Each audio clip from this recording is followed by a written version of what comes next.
title. What can we say, really? Right, guys, we're back. It's the last game of the season, or league domestically wise. Got one more game to go after this, but yeah, the season's done.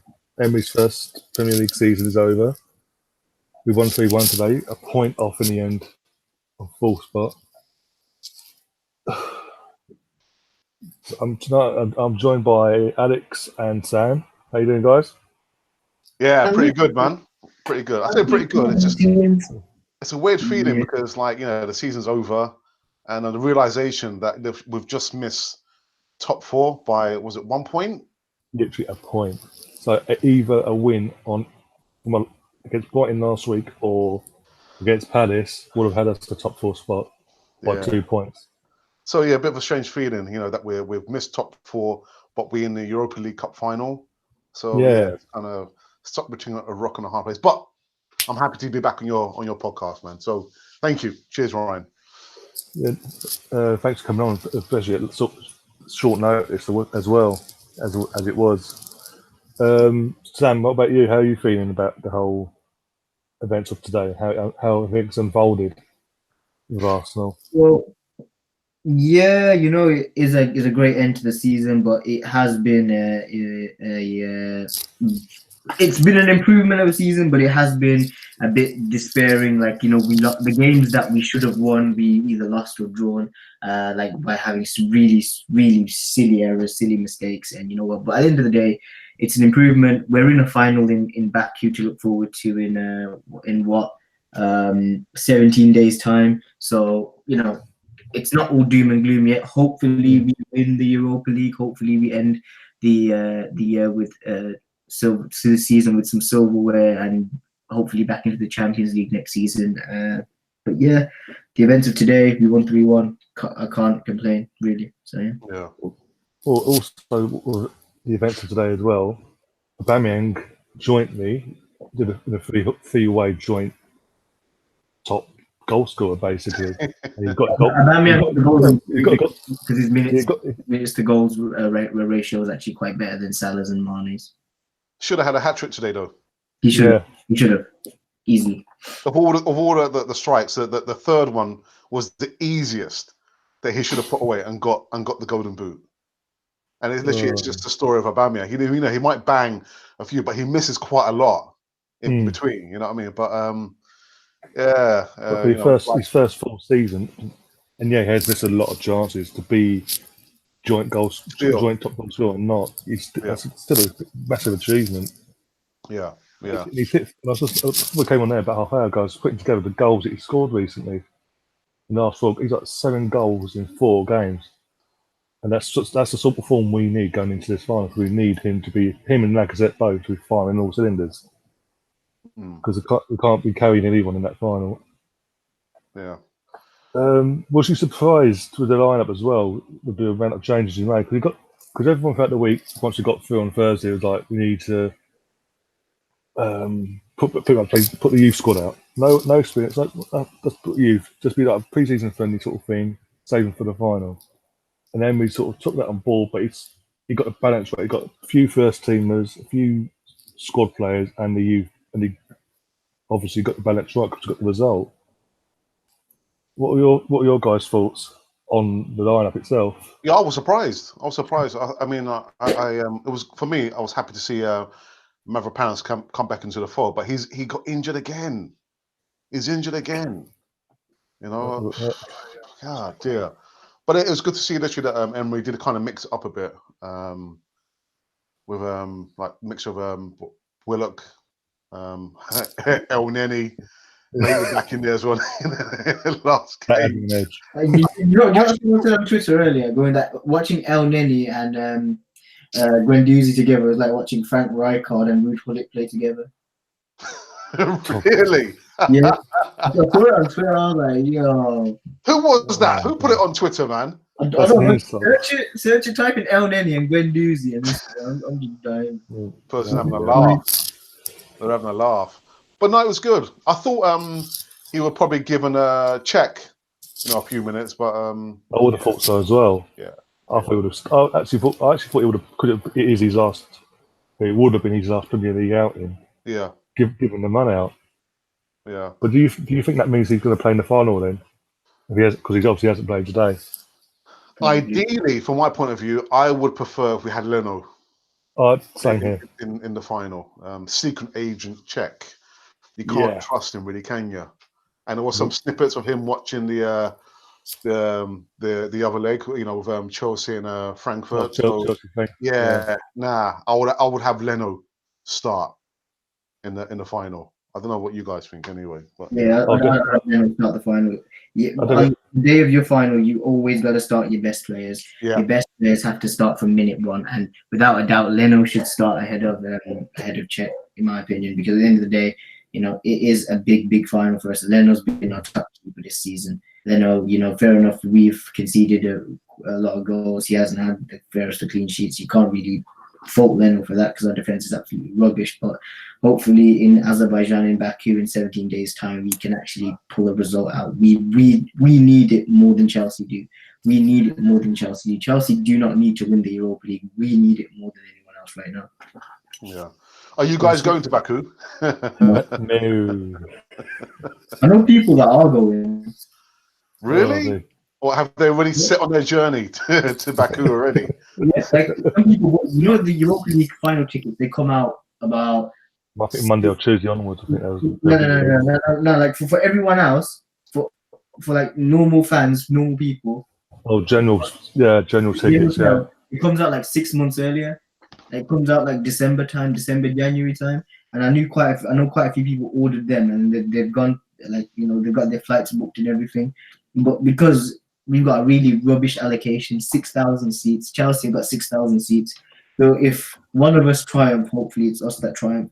How are you going to hear us fans celebrating, going, yeah, cheer us? If you've seen the images up on Twitter, literally of an image of the stadium and the equivalent of 6,000 seats is literally like next to each other, so small, and the whole stadium would be the rest. You're thinking, so effectively, apart from the goals, they put us 300 goals, and the side bits will be full of neutral UEFA delegates, so we say. They have no interest in this final. And it's the same for the Champions League as well. What was that? 67,000 capacity stadium? Yeah. 16,500 tickets each. It's absolutely ridiculous. It makes what the FA do in the FA Cup look good. That's saying something. Wow. Absolutely terrible. Oh dear. What have been your thoughts on the season as well as a whole? Do you see can you see the improvement, or do you think that obviously there is a lot of room for improvement, as we all know? But do you see any improvement from last season to this under Emery? Yeah. Especially against the top six, we've at home. Fair enough, we lost to City at home, but we beat United at home in the league. We beat Chelsea at home in the league. We beat Spurs at home in the league. The last time we managed to beat all three in the league at home was I believe, in 2001. Wow. Yeah. And that long ago. That is an absolute shocker that we did not beat them three at home since 2001 in the same season. So for me, that's a massive improvement. The fact we're in a European final, and the fact that in the semi-final, right, it doesn't matter, it's the Europa League or the Champions League, we scored 7 goals. 7 goals with our defense. With the defense that we have, 7 goals against the side that we've been told was to knock us out. Napoli, we kept a clean sheet against Napoli. Napoli, who were the favourites to win the tournament as soon as they got knocked out of the Champions League group stages. For me, it's an improvement, but we got to build on it now. If we do get the Champions League, with the Adidas kit sponsorship, that's another good thing. Goodbye to Puma at the end of this season, the start of Adidas in July. But we've got to now get rid of these players that do not fit our system no more, and get in a lot of brand new players. We've got to now step up, because now we need to start challenging for the league. We don't want to be fighting for 3rd and 4th and thinking, Europa League's the only thing that we want. We need to start becoming the big club that we used to be We need to start challenging for the title. If we do make the Champions League, we need to, get a team together that can go beyond the last 16, no matter who we play. Because this season, Bayern, Barcelona, Real Madrid were absolutely poor and shocking this season. They were absolutely abysmal this season. And in all honesty, you can call me deluded for saying this all you want, but if we had Rob Holding and Bellerin still in the team, we would have got the top 4. But also, if we had our normal squad under Unai Emery in the Champions League this season and we drew Bayern Munich, we would have smashed them, in my opinion. I don't care what anyone else says. Call me deluded all you want, but we would have smashed Bayern Munich. Sam? Optimistic. Deluded? No. Yeah, no, Ryan, I think Sam's, he summed it up perfectly. It's just incredible. We went on that 22 unbeaten run in all competitions, and I thought, wow, fantastic. But then you had injuries, had maybe Emery was over-rotating the team, the formation, the away record, an absolute stinker. Stinker. And especially the turn of the year as well. Yeah, but it just goes to show, literally, we don't have the right players with the right mentality away from home. I've said it many a times, we've got Torreira, we've got Socrates, there are only maybe 2 players who will get down, roll up the sleeves and be up for the fight. But you can't just rely on 2 players. It's a team of 11 players. We've been carrying too many players, and I'm not going to mention one player who really gets money. I'm not going to mention his name, but we need to have players who have the right mentality, and we don't have it. But apart from that, Emery's first season, where English wasn't his first language, has got us almost into the top 4 with these players into a Europa League Cup final. The guy deserves a medal. The first season. So I have seen improvement, but it's just the same errors there, the silliness in the defense, which we know it needs an upgrade. It's obvious. But I have a sneaky feeling with Kroenke. I could just imagine Emery going into Kroenke's office and saying, "Boss, good evening. Good evening. I need more money to improve the squad." And Kroenke's going to say, "Hang on a minute. With this squad, you've almost got them into top 4. You almost maybe or won the Europa League Cup final. You don't need any more money. With these players, you don't need any more money because Kroenke is a tight git. So yeah. But you know what? Emery's done well with these players. So exactly what I'm thinking. We consider as well where position wise, there's an improvement. We finished higher than what we did last year. Points wise, this season we finished 1 point behind. That's literally down to the end of season form in the end between Napoli and Valencia's second leg. Our goal scoring, what's let us down is our defence, as we've alluded to, because goal scoring wise, I believe we're the 3rd or 4th highest team in the league when it comes to scoring goals. It's our defence that's done us over again. But going back onto the injury side of things as well, considering he had major hits literally in the turn of between Christmas and the turn of the year with Bellerin and Rob Holding and a few others as well in between. Welbeck lost before all that. To be where we are, that again, as you said, God deserves a medal to get us this close. I mean, we are, as it stands, 90 minutes away from being in Champions League football again. Yeah. After two seasons in the wilderness of Europa League, we've got to go to not even Europe to get to it. But hey, that's another conversation for another day. Yeah. It's just, and then you've got people praising Poch, praising Sarri, left, right, and centre, no matter what. It's like this guy's again, but with Chelsea, you're expecting them to the players to adapt to the new manager straight away because that club's used to it. They literally don't win nothing, you're sacked. Boom, next one in. Oh, you've won something, don't win it next year, you're sacked. Whereas we had a 22-year dynasty of Arsene Wenger at our club. 9 years trophyless. Yeah, either way. And obviously, all he's won recently was the FA Cup, blah, blah, blah. But 22 years, and for the next person, it's like when Sir Alex Ferguson 6 years ago to this day retired and stepped away from football. Man United made the mistake in letting David Moyes, the chosen one. bringing David Moyes in and just taking the voice of Sir Alex Ferguson. Oh, he's my man. Go and get him. He's my first choice. He went and done that. It's sort of, even for me back then, I was like, really? But Ryan, That was the hardest job in football then. This is the hardest job since then. This guy's got hired in Moyes. Who was your choice, Ryan? You know, once we knew that Wenger was coming out, who was your choice to replace Wenger? There was quite a few.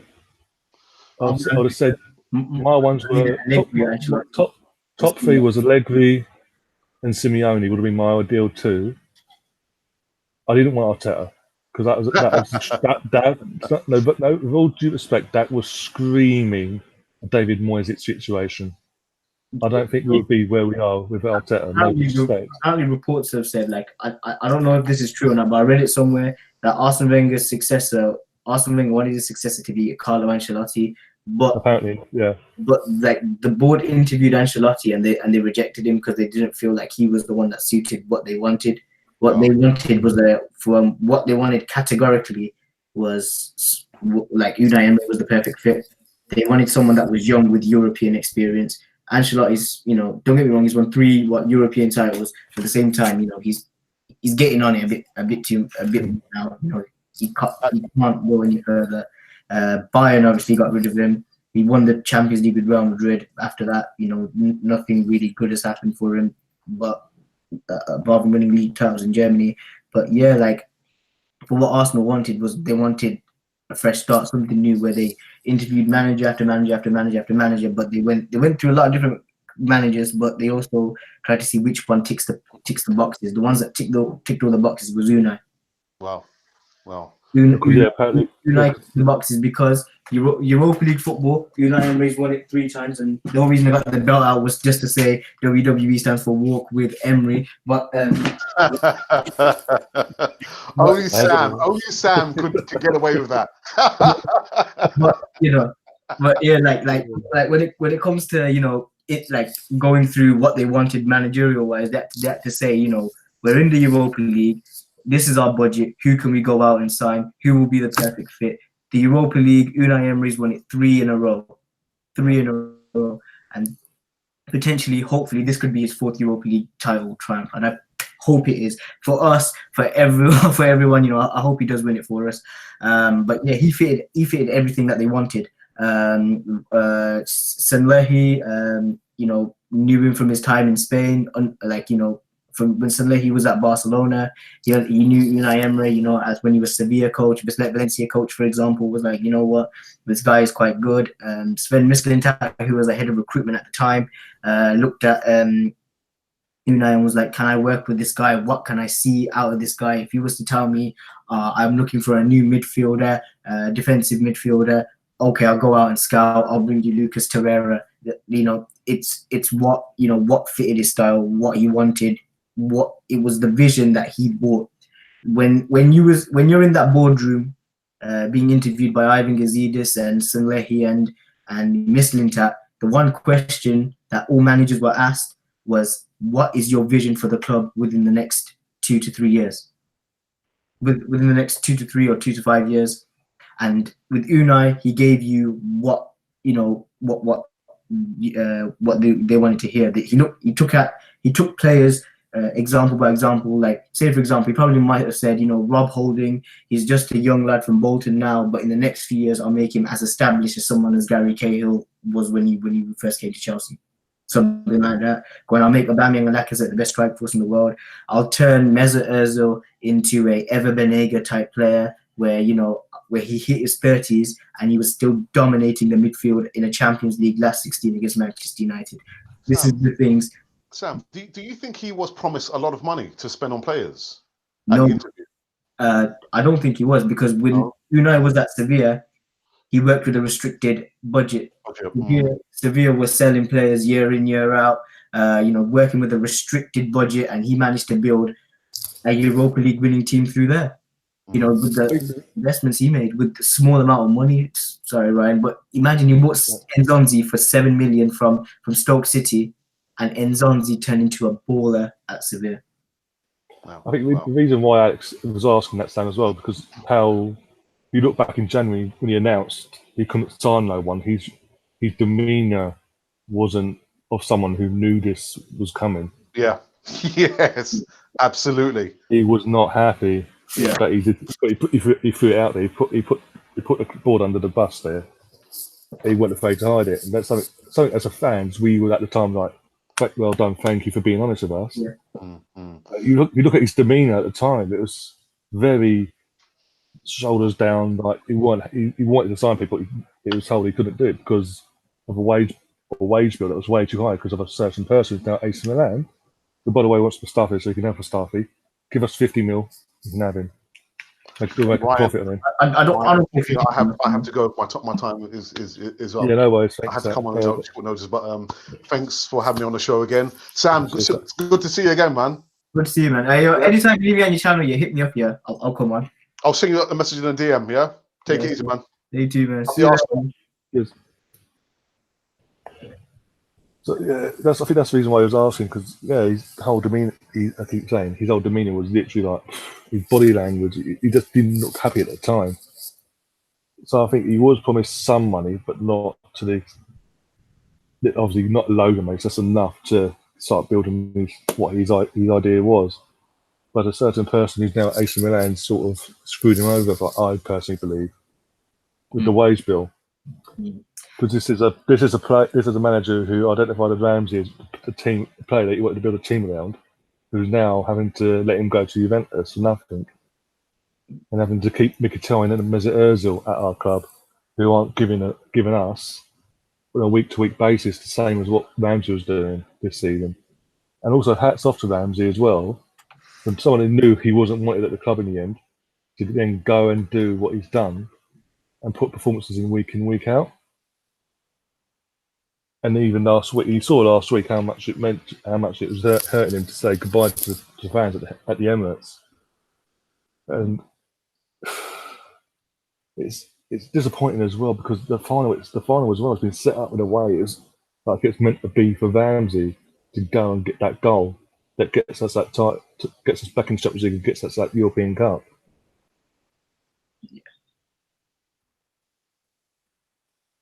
Yeah. I mean, what do you? Yeah, the only reason I was smiling was because when we played Chelsea and we beat them 2-0, I was there, and I told Robbie, it's a good thing that we've if we signed Denis Suarez on loan, it was a good thing. And the whole reason I said it was a good thing was because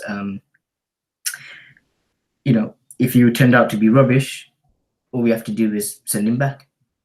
The guy didn't start for us, made substitute appearances, but didn't start for us, and at the end of the day, we didn't sign him. Fair enough. And the thing is that when you loan play, the January window is a really, really difficult window to get in permanent signings. Don't get me wrong, we signed Aubameyang in that window, we signed Andre Arshavin in that window, we signed Monreal in the January window. Yeah, we've signed players in the January window, Kevin Kallstrom, you name it, Mr. Gabriel Paulista, you name it.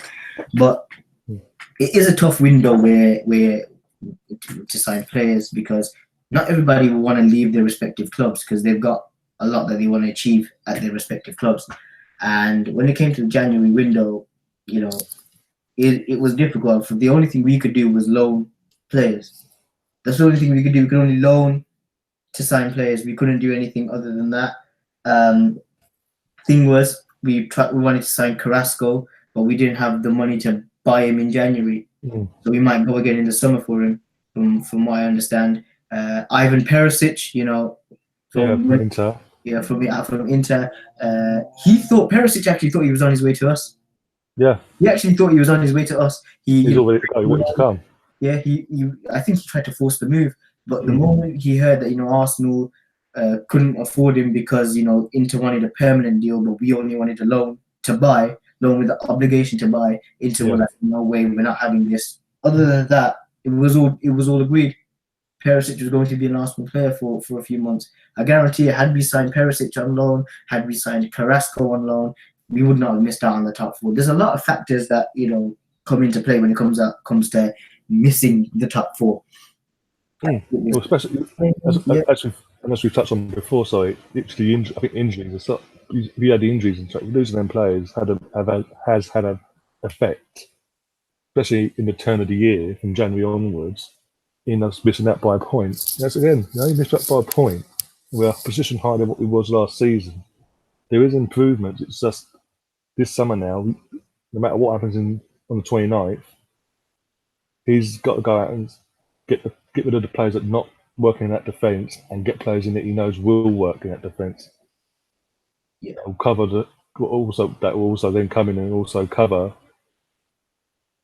for Bellerin and Holding at the beginning of next season, because they won't be available until about a month or two into the season, respectively.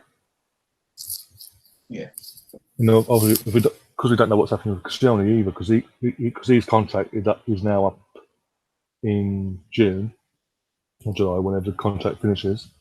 So don't know if he's getting a new contract or not. Lichtsteiner we've decided not to extend his contract apparently, so he'll be gone.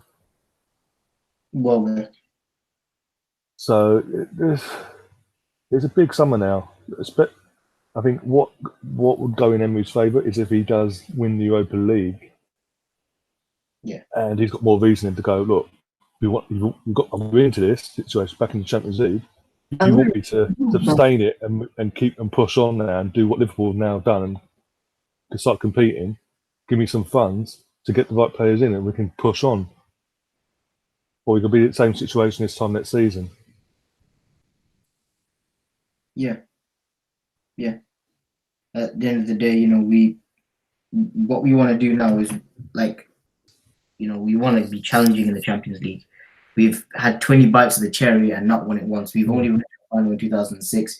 Emery's first season here, we've reached the European final, and I hope we need to win it. I did make this prediction at the start of the season. I said that the Europa League will come down to Arsenal and Chelsea. The team that gets into one of them two will get in the top four, and whoever misses out will win the Europa League. Hopefully, that prediction is right. Hopefully that's correct. I really want us to win the Europa League. If we win the Europa League, it will obviously make up for the entire season being rubbish. We've got Champions League football to look forward to next season. We're gonna have an amazing trophy as well to add to it. At least, and again, Emery's first season after 22 years of our previous manager. That's as I alluded to before about David Moyes. David Moyes finished 7th and got sacked after 9 months.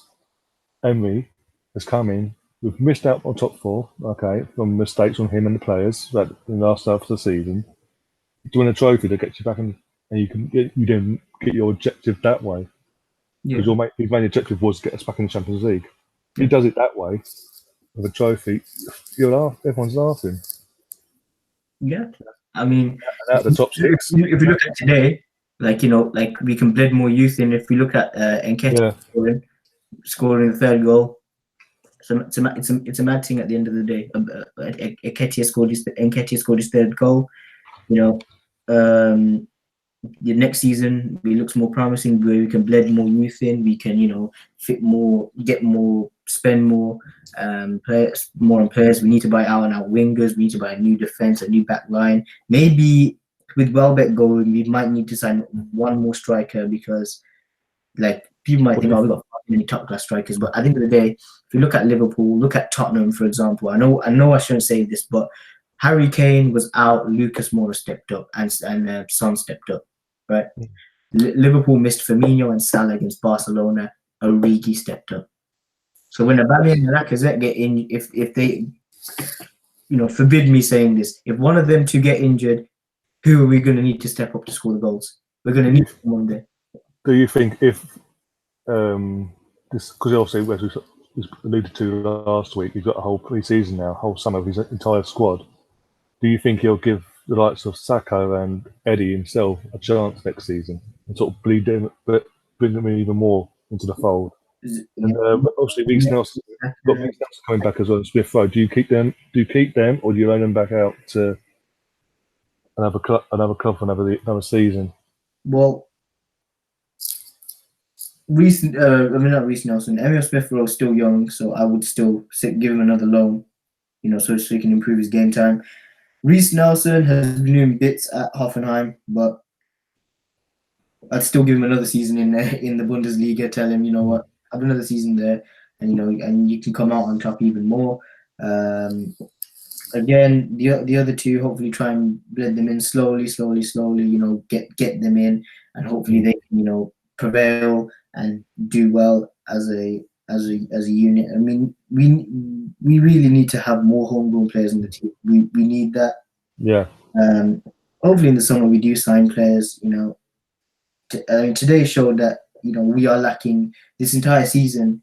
Not just today showed that we do lack wingers. We lack out and out wingers. And as much as I've not jumped the bandwagon, but I agree with this statement. Ryan Fraser would be a huge addition to the club. Would you also take Zaha as well as another option if we were to go for both of them, or do you think why not? The history of Man United fallout will come back to haunt us if we were to go for him? Yeah, at the end of the day, I would still sign one of them two. I'd sign Ryan Fraser. It's all about the goals at the end of the day. Ryan Fraser, not just goals, assists as well. Ryan Fraser has the second most assists in the league. He's done well for Bournemouth. Bournemouth are, resigned to losing him. They need the money as well. So, hopefully we do sign players like him. Hopefully, we do, bring in wingers. We bring in a new defense, a new back line. Hopefully, we can challenge for the title next season. Because that's what I want to see. I want to be challenging for the title where we're not finishing, fourth or fifth, by 1 point, and then having to rely on the Europa League just to get us back in it. I was going to ask you that. What would you want to see as an improvement for next season? Obviously, you just mentioned challenging for the title. So, do you think if we get some right improvements, we can do that? Well, I believe if he gets rid of the dead wood and he brings in a lot better players, a lot more younger players, with over time they can become better, then yeah, we can challenge for the league. I mean, we've got a good foundation as it is. Build our team around Leno, Torreira, Lacazette, and Aubameyang, and then bring players around them. Holding hopefully gets back, Bellerin gets back, etc., and then bring in more, big defenders, like bringing Umtiti in from Barcelona. Make those major signings, and hopefully, next season we do, challenge for the Premier League. I mean, we can win the Premier League. We can do it, but it's all about the funding. It's all about who we sign at the end of the day. And also, I want to see us win the Champions League. It would be a dream for me to see us win the Champions League, because it will be worth everything at the end of the day. If Tottenham win it on the 1st of June, God forbid that from happening. If they win it 1st of June, we become irrelevant. We become an irrelevant team. And if we do become irrelevant, I did see this on TalkSport the other day, and I did kind of agree with it, that Arsenal fans will turn against the club if Tottenham win the Champions League. The majority of the fan base would, because of the majority of the fan base would go after Kroenke. I mean, I'd go after Kroenke myself. Be like, the whole fan base would go after Kroenke because he's allowed this to happen. Yeah, you've allowed this to happen. You're a major shareholder. Going that if anything, if he still doesn't understand, find who LA Rams' biggest rival is and show them that if they haven't won the Super Bowl, if they won the Super Bowl tomorrow, right, and LA Rams have yet to win one, you're going to be at fault for not investing in the LA Rams properly. And this is the thing at the end of the day. We need new ownership at the club as well. I feel like if we get owners that that want to invest in the club, like I've heard that this guy called Aliko Dangote has wanted to invest in the club, which would be a good thing, because at the end of the day he would invest a lot of money into the club and take our club further, make the right investments on the pitch, and hopefully, see us challenging for league titles, challenging in the Champions League, etc., etc., etc. Because we were promised in 2012 that we'd be competing with the likes of Bayern Munich and all this and all that. We haven't been competing with them. We've been getting smashed by them 5-1, three times in the space of 2 years. Is that what you call competing, Ryan? Because I don't. Far from it. Competing is what Liverpool have been doing for the last 2 years in Europe. They've now got to back-to-back finals. They're again 90 minutes away from winning a trophy in the major trophy as well. And words out today, and it would sort of put a bit more shine on their season, because obviously they've missed out today. If anyone doesn't know, Man City won the league because certain people didn't bother putting a shift in for Brighton. What I'm going to say, and yeah, so they've accumulated 97 points, and everyone's like, well, it's a top two. It's a top two now. All the rest, and it's that and the other. But Liverpool had that points gap. They got pegged back, and Man City got on to win it. But they went on to win the Champions League. That would sort of take the dampener off today's events. So they've got an incentive to finish on a high after today. Whereas also apparently in Sky, they're showing the table and all that. They're saying that if Liverpool win the Champions League and we were to win Europa, because obviously we finished outside top four, Tottenham would also be Champions League, but they'd have to qualify. They'd have to play a qualifying round to get into the group stage. If you finish first or fourth, you don't have to play the qualifying rounds no more, apparently. I'm just saying what Sky said this afternoon after the games were finished. I'm sure you don't play the qualifying rounds. I remember when Liverpool won it in 2005, where Everton finished fourth, and for some reason, because they keep changing the rules every time the English team does, the English clubs do well, so to speak, they change the rules. They change the rules and make it a headache. Hence why, for some reason, the Europa League finals in Baku, again, Baku, Azerbaijan isn't technically Europe. Plus, another thing I want to get onto before we wrap up as well, we might Mkhitaryan, as it stands, he won't be going to that final because him being Armenian himself, his country and Azerbaijan having disputes, shall we say, and UEFA have been asked, can they guarantee safety, if they can guarantee safety there, because by the club, by the way, the club have released this information, and UEFA, as it stands, still haven't got back to them to confirm that they can guarantee him Mkhitaryan's safety, so he might miss out in the final because of stupidity on UEFA's part for putting it in there in the first place. I still don't understand why, that I still don't understand why they picked the venue as Azerbaijan. Like, at the end of the day, if you know that there's going to be traveling issues and this, that, and the other, and why would you put it there?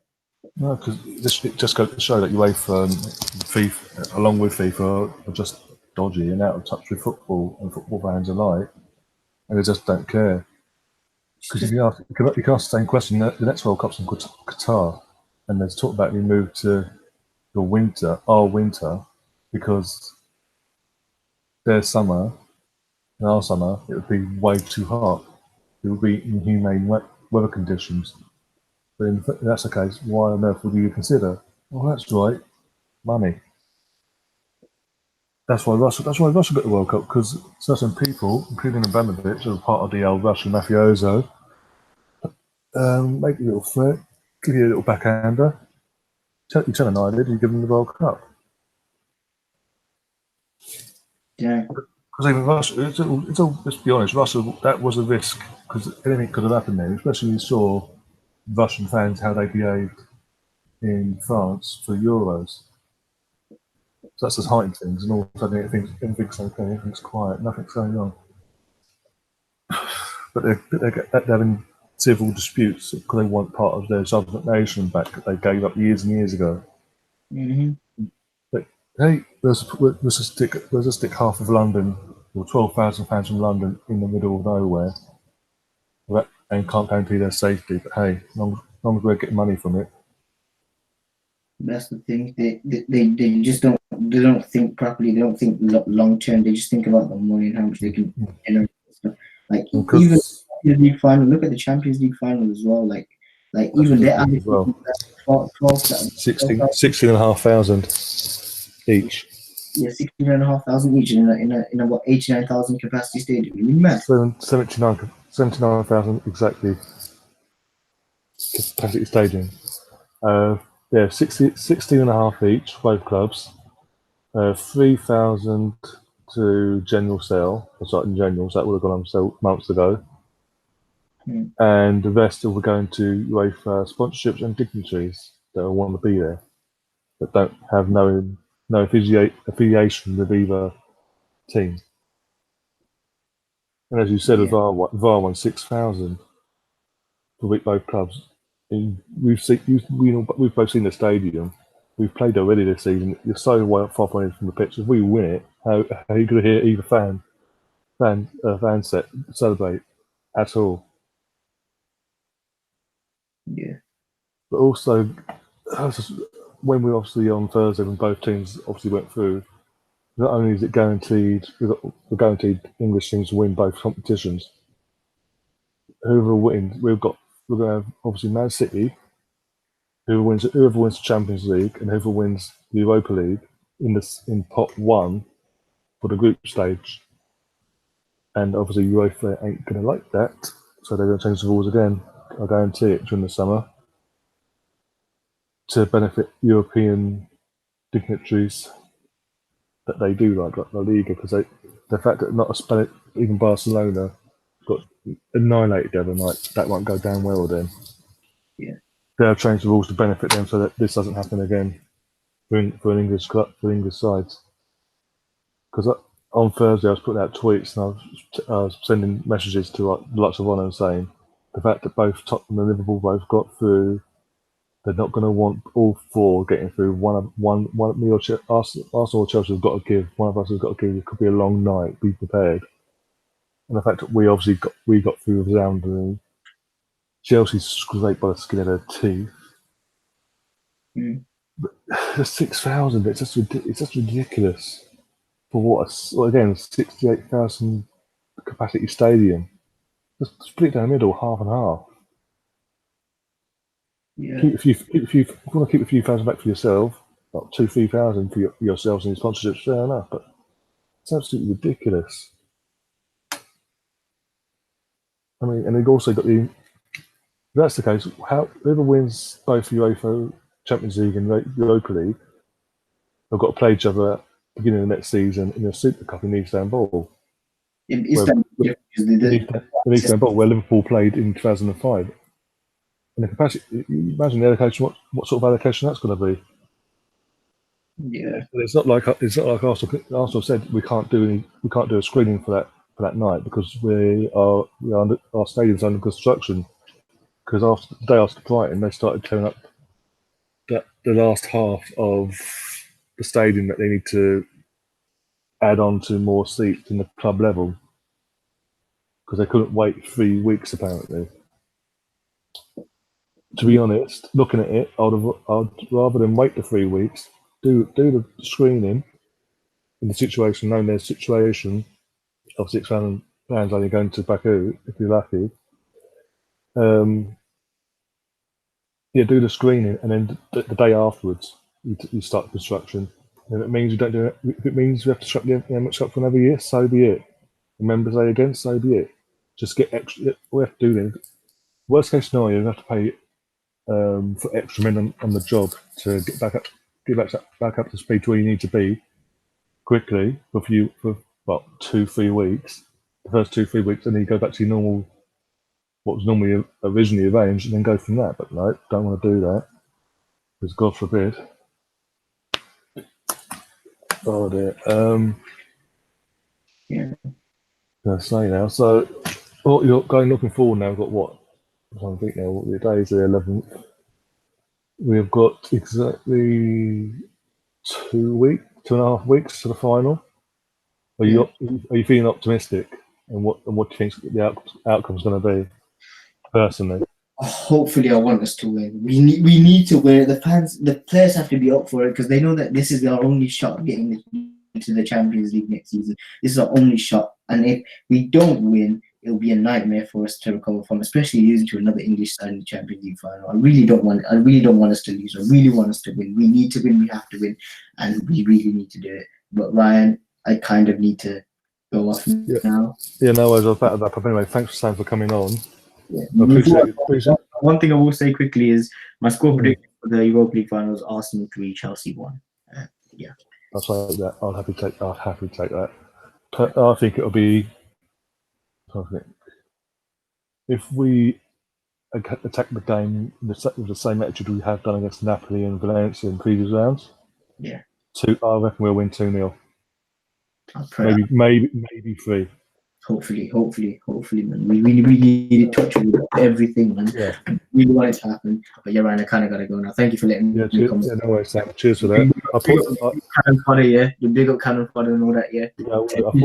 I put yours and Alex's social medias, like your Twitter accounts, in the description, the links to your Twitters. So anyone who hasn't followed them, go follow them now. Thank you. See you later, man. Anyway, cheers, Sam. Sick.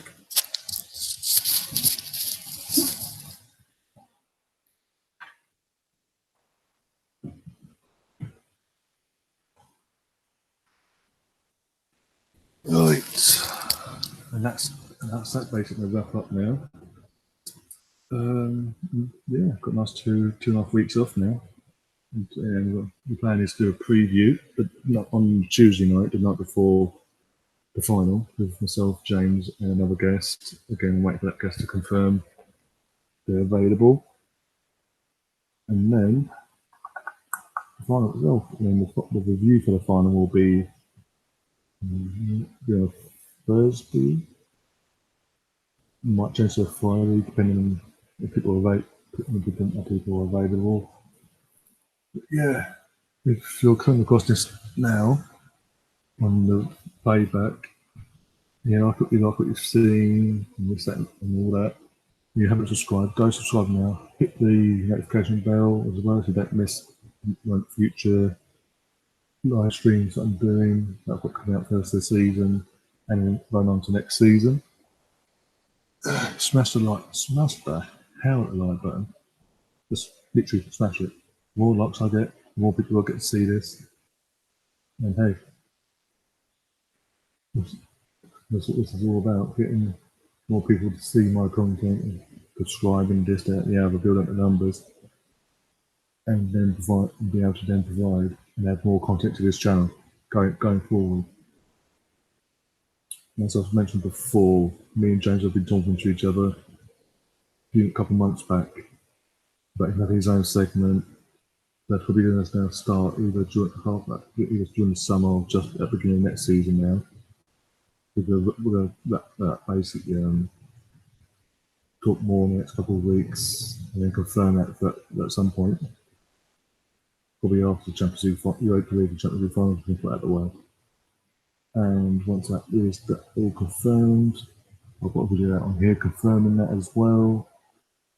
I'll do a quick snippet one, done. And yeah, I'll be doing this obviously after the Europa League final review.